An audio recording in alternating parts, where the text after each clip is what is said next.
afternoon, everyone. This is RAND, and welcome to the Global Guided Meditation Call for Thursday, August 29, 2024, after 3:15 p.m. Eastern.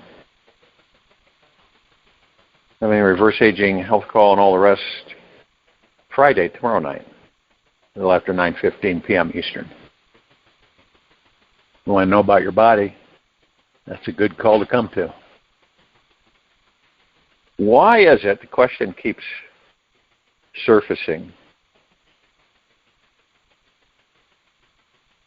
if we acknowledge to ourselves that the ego mind has been our master for a long time, we know that, right? Then why do we seem to be constantly gravitating toward the ego mind, even though we acknowledge to ourselves that we're aware of the ego mind's control over us? It's habit. You know, we all have habits of different ways, shapes, forms, throughout life. You know, each of us pick up different habits.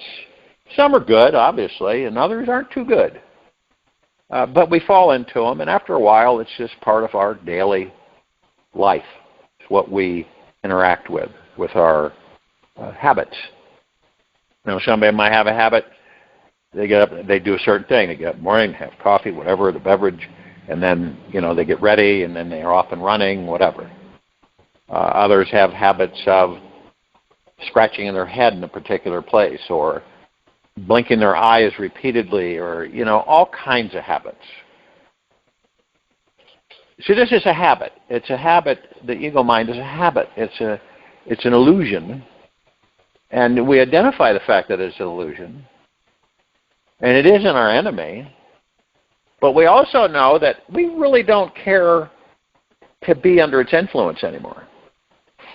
And see, the only way that we can master it is through meditation, like these global guided meditation calls, where I give this information out and you pick and choose in your quiet time what you want to focus on. And so when you get into a comfortable position for you and you relax into the body and you have no interference, no outside interference or anything, you relax into the body and you focus on your breath rising and falling. That's it.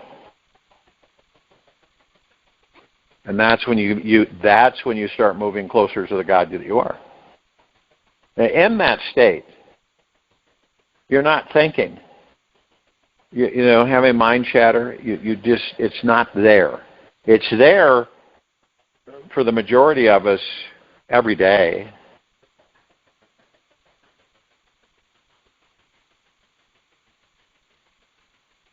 And so we decide that we're going to do something different. We're going to go into meditation and watch or observe the ego mind so we know what it's about. And what it's teaching us is that it's there for us, as I have said, to overcome.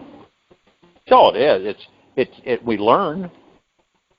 Goodness, we've learned several lifetimes that we know when we have an ego mind thought come in. It's not ours, it's the ego mind's. We know when we respond certain ways or we start to feel a certain way, we know it's ego mind influence. And then we take it one step further. In order for me to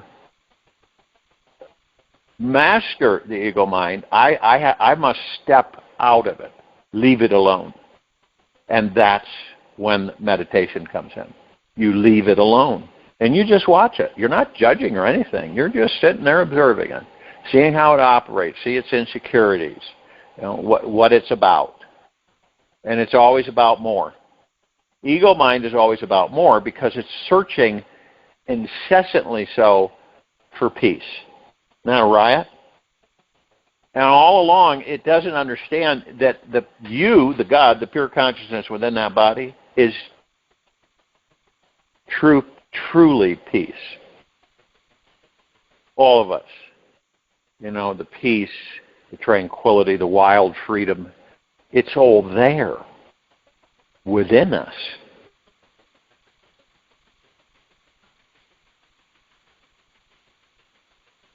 So when we begin to understand that, we're going to still step in the ego mind, obviously. But the more we practice, the more that we leave it alone, the more we will master it. And it doesn't, some people get irritated or upset because, I fell back in the ego mind. That's fine. There's nothing wrong with that. It's not a negative. You acknowledged it, though, which is phenomenal, that you got out of it, right? And this is the direction. Now, what does that do with you or any of us? It increases your vibrational frequency. Because you begin to gravitate toward the God that you are, and you've recognized the fact that what you want is to master the ego mind. And this is how you do it. And then you get to the point, the ego mind then starts to realize that it's feeling peaceful. No longer is striving, wanting, having, getting anymore. Once it does fall into that, it then begins to vanish. It just disappears. It's because it was an illusion. Another question, do we create the ego mind in these bodies? Do we? Yes, we do. We outfit the body. It's like character, personality, all of those things. Obviously, when we first enter the body, there's no character, any of that. It's the baby body is an open vessel, pure, deep, eternal love. That's what it is. No taintedness, nothing. So the God's in the body, and of course, this memory thing that we've dealt with for thousands of years, where we get zapped coming into the body and we get zapped leaving the body. That's going to end. So we have a memory. Now some of us, and I've had people tell me this, that they remember when they were in the maternity ward in baby body. Okay. And one of them remembered saying, "Oh, you got to be kidding me. I'm not back here again, am I?" Isn't that wild? And you notice how sometimes babies will look at their hands and then they'll touch their feet because the God just really isn't adjusted. And others will say, "Oh my goodness, I made it. Thank you, thank you, thank you. I got another shot with the baby body." So as time goes by, like we all know, we get programmed. And so as we get programmed, we develop personality and character as we go along. And then as we develop personality and character, remember, we are constantly being programmed. It doesn't end when, quote unquote, you become an adult. It keeps going. We're always being programmed. Now, you become aware enough that you start realizing, I don't care to be programmed by this out here. Okay? I care to be programmed through me and through the God that I am. You imagine how freeing that is, because you begin to discover that, wait a minute, I can program myself. I don't need anything programming me. Never did. So then you step out of that box. Once you step out, you're not going to go back in. I'll guarantee you that. You will not go back in. If you truly step out, you won't go back in. Yeah, you'll step into puddles and stuff with ego mind, but that eventually goes. It dissipates. We know it, see? And we use that knowing to assist us on furthering our vibrational frequency, which then accelerates our spiritual evolution.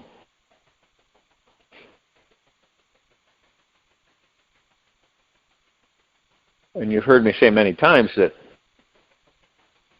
this isn't our first rodeo for any of us. We've had thousands and thousands.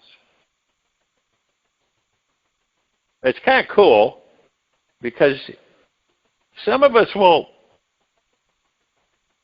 say to ourselves, you know, I would like to know some of my past lives. I don't care to know them all at once. And this is where it comes into knowing you.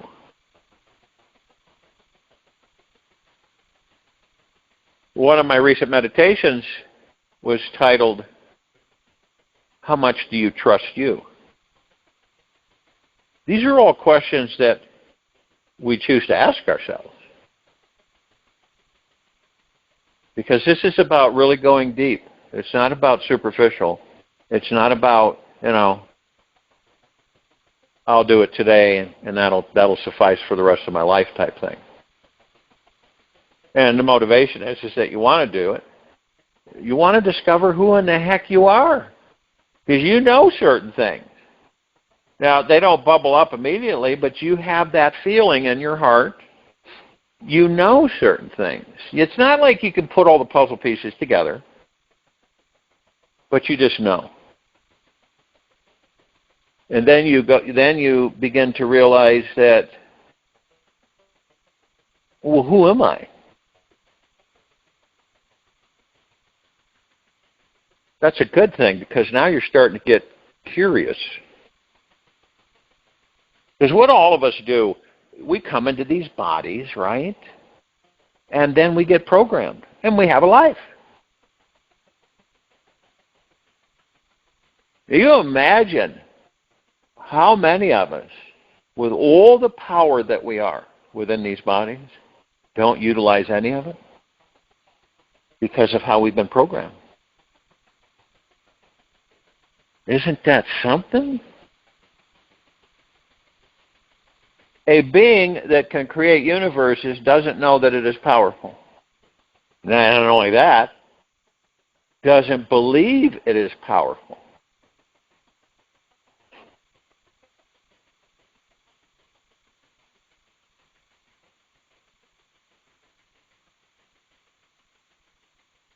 But you will discover that, and you will embrace it. And it'll be heart mind. See, it won't be ego mind. Pound the chest, look at me, I'm better than thee. That's all third dimensional frequency earth.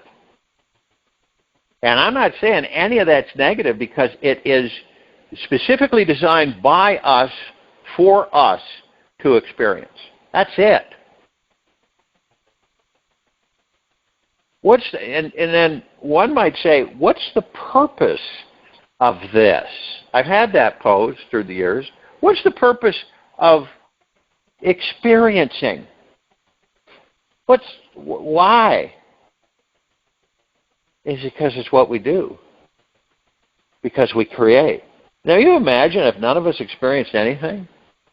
How would we know? How would we create universes? Because see, we'll carry bodies for a period of time. You know, we will carry bodies. The bodies will carry us, so that we can experience physical material world, so that we learn and we gain the knowledge as divine perfection, as the gods that we are, how to create other things. See, we're manifesting masters, and we don't even know that, nor do we believe it.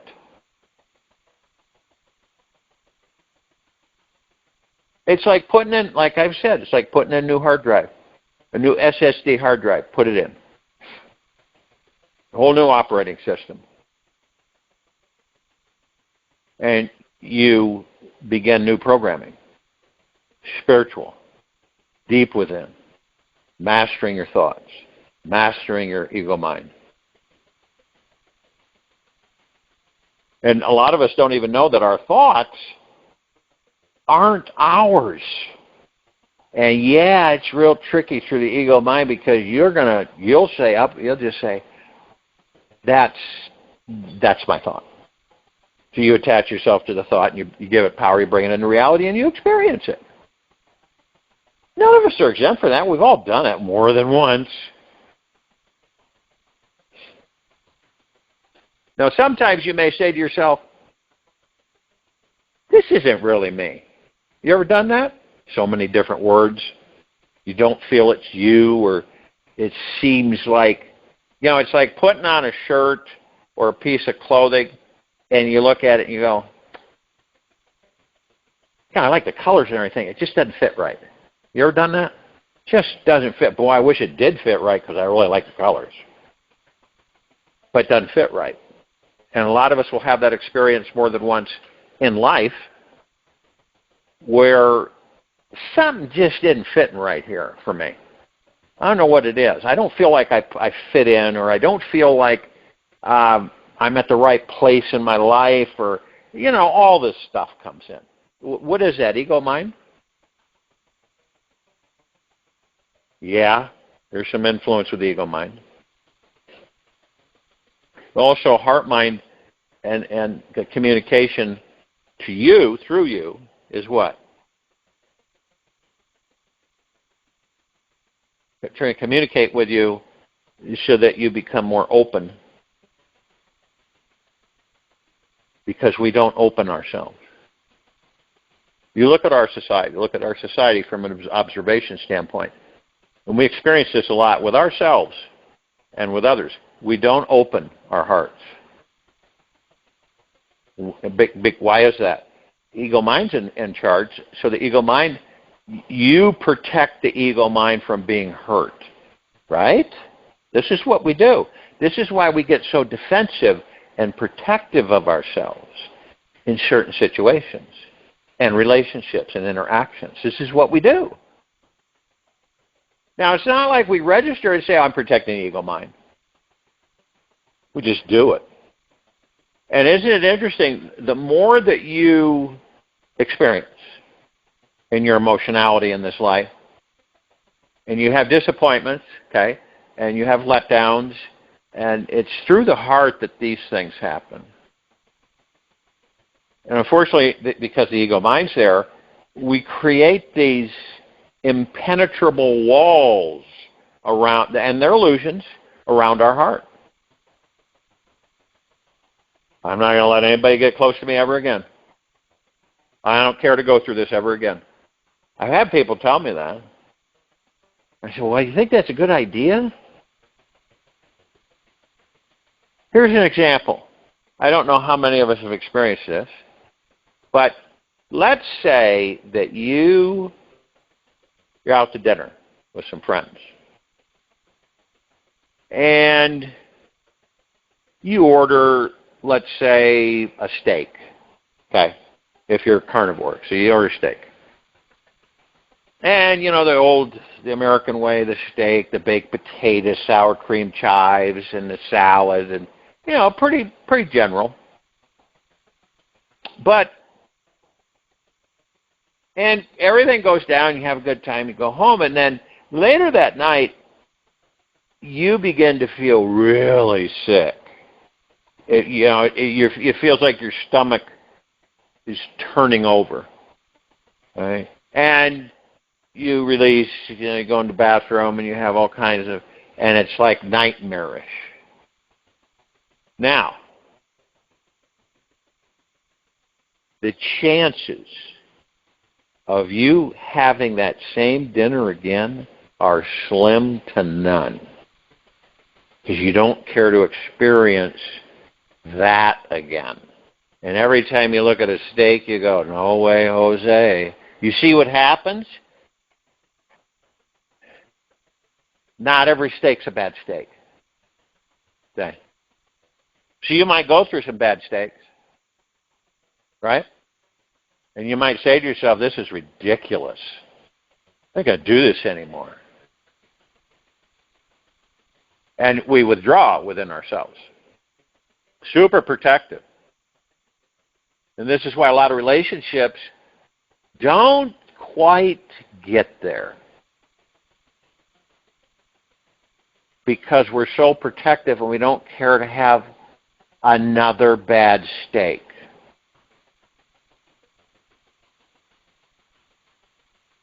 We don't care to be vulnerable emotionally. We don't, because that then we feel makes us, okay, so you're vulnerable, you're open, right? And that engram that's burned into your brain remembers the bad steak. So you are apprehensive before any information is put in the mix. So you're negating something that you do not know about.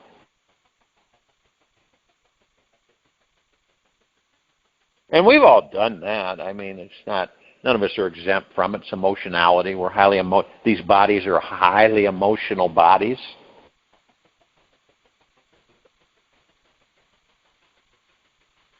And so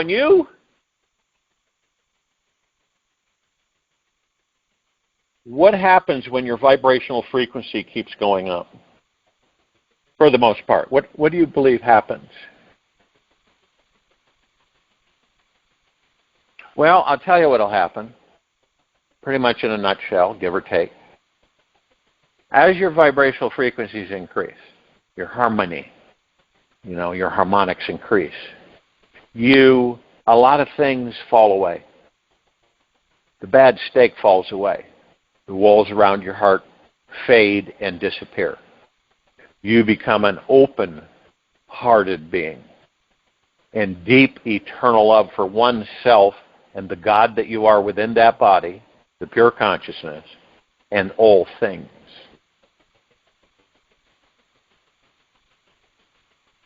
You're no longer in a state of fear, worry, and stress and anxiety. That's all gone too. We are liberating ourselves from a fearful state known as life. And we welcome everything. We come in with 100% trust. And remember, everything is perfect, exactly as it is.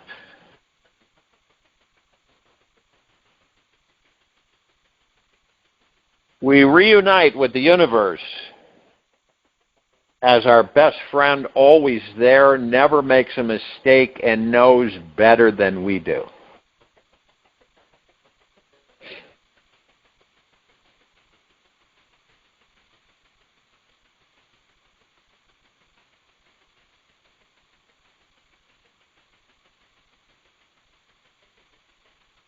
And when anything, say, overwhelm won't exist for us. Won't exist. Overwhelm is ego mind. And we will be in a state of 100% trust all the time.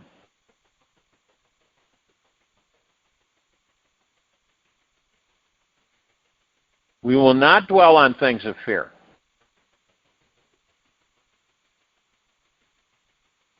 And we will experience the spiritual light, which will start seeping back into our very soul again.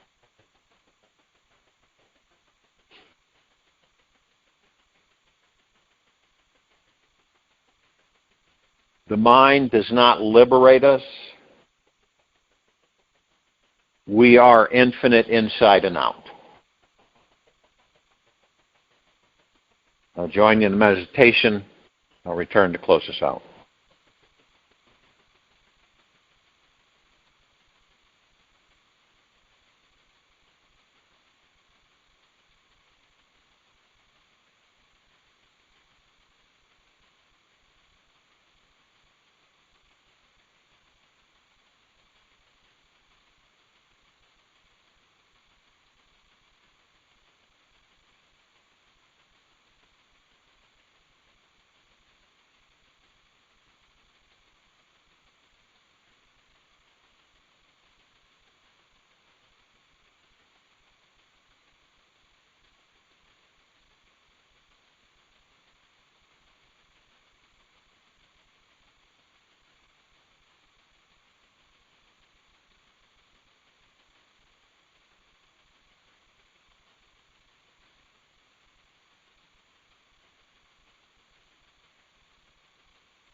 Take an easy and slow breath in through the nose.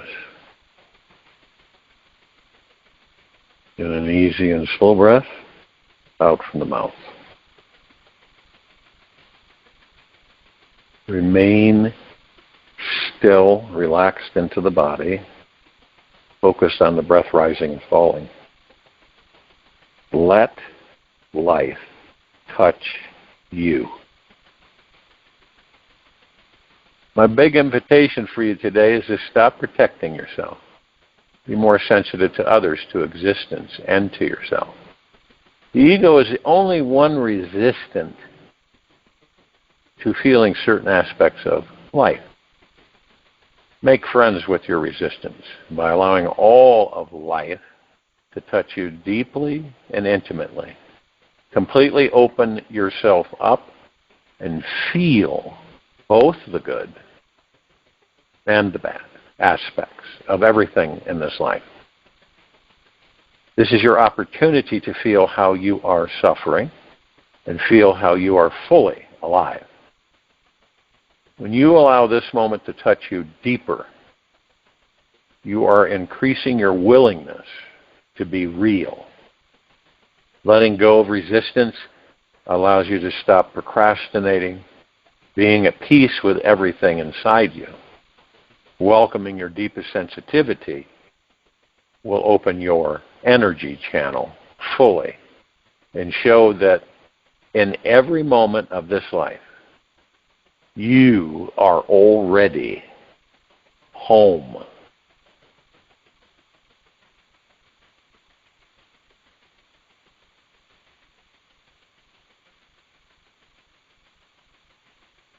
Take this with you for the rest of the day, into the evening and night, and the following morning. We will return here Friday, August 30, 2024, a little after 3:15 p.m. Eastern, to continue our global guided meditation call, and a little after 9:15 p.m. Eastern to continue our reverse aging health call and all the rest. Be gentle, kind, generous, and humble with yourself at all times. Being the highest of the highest high, deepest of the deepest deepest, purest of the purest purest, eternal gratitude at all times. No matter what's going on outside, out there, or in here. Open your heart. Allow the magic to flow in